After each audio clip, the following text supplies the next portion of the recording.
देखा कबो कबो कबो कबो भैया बुरबकवन का भी लो ही जाला सब बढ़ जा कोई लो ही जाला ऐसे लो ही जाला कि एक बार का बात बताओ थी मीरा भाभी अकबर बीरबल पर कोनो बात के लेके गुस्सिया गई। राजा अकबर अब उन जात हो तो जाए मर्दे अकबर कोनो बात के लेके बीरबल पर गुस्सिया गई। अकलस की बीरबल ढेर तेज बनता रह दूगो सवाल पूछब दूगो सवाल पूछब उहे इशारा में पूछब। ए भैया उनके जाए दे भैया बीरबल के अकबर कलश की दूगो सवाल पूछब इशारा में पूछब आ ना बतेब तो सर कटवा दे। बीरबल कहला कि सर कटवावत अकबर के कोनो बहुत बड़ी बात चिंता भैया। बीरबल कहला कि अकबर के सर कटवावत बड़ी बात नहीं है लेकिन दूगो सवाल पूछी थे तो बता देती लेकिन कहता कि इशारा में। अब इशारा में का पूछी बीरबल कि अकबर कलश की एगो यौरी तोहरा खातिर उपाय करत नहीं कि अपना जगह पर केहू के लिया के लगा सकेल लेकिन दूगो सवाल पूछब इशारा में ना बतेब तो गर्दन कटवा दे। अब बीरबल हर जगह विद्वानन के जाए लगल कहला कि दूगो सवाल राजा पूछिए इशारा में बता दो अगर बता देव तो बड़ा धन दौलत पैब। बड़े बड़े विद्वान कहला कि अच्छा हम ना बताई तो बीरबल आए अकबर हमार गर्दन कटवा दी हाँ धन दौलत का हुई।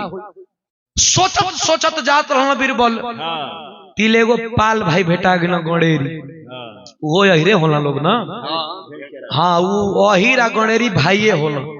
एगो पाल जी भेटा गया 200 भेड़ी ले रहा माने उनकरा के दिन भर भेड़ी चरैला से मतलब रहे और कोनो मतलब ना रहे। बीरबल रुक गया कहला ढेर चलाक आदमी तो सिलेंडर बोल रहा यही कि जना जमाई तो रुकला। बीरबल कहला कि भैया अकबर के दरबार में जाके दूगो सवाल का जवाब देवे के चल कहला चल चल राजा हो तो अपना के उनसे कम है का हमके कहा खर्ची पहुंचाओ ना का वो राजा हो तो हम 200 भेड़ रख ले अरे वो राजा हो तो हम राजा ही कहला कि ढेर बुर्बक यही के लिए चलो। अच्छा राज दरबार में लेके गईले तो राजा ऊपर से अकबर बैठल बा कहला बीरबल कहला हाँ सरकार कहला के उतर दे कहला ये भेड़िया वाला कहला देवे उतर कहला हाँ देव ना।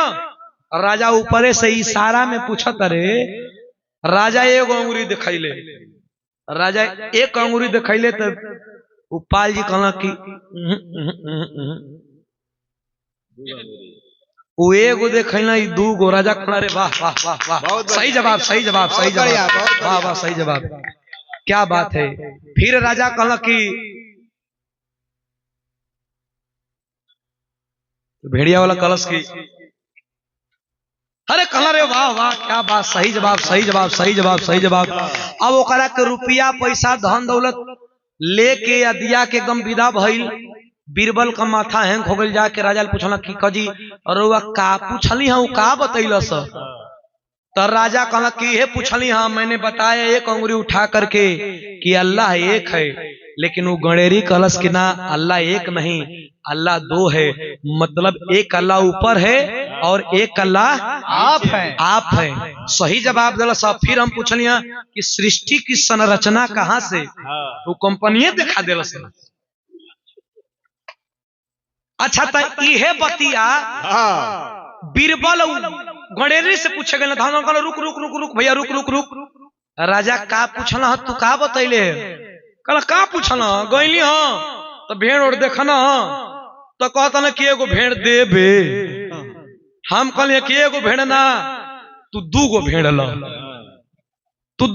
ल तो जे वही हम दूगो भेड़ कनिए तो राजा का मनवा में लालच समा गइल कहता ना कुल भेड़िया देबे तो हम कहलिए कि कुल भेड़िया तो ही के दे तो हम कर। बीरबल कहाँ जाए दे भैया तू चुपे छोरी बतैले हो राजा चुपे छोरी पूछला सा जान तोरे नहीं जान हमारो जान बच गई कहीं ओइजा बता दे रहते तो तू तो मुँह ही रहते संगे संगे हम तो कबो कबो चुप्पा चुप्पी में बात बढ़िया बन जाला रोजो चुप बीरबलो चुप, ये गणेरियो चुप, तो कुल काम छुपे चोरी में बन गई। तो कबो कबो काम छुपे चोरी में कुल बन जाला।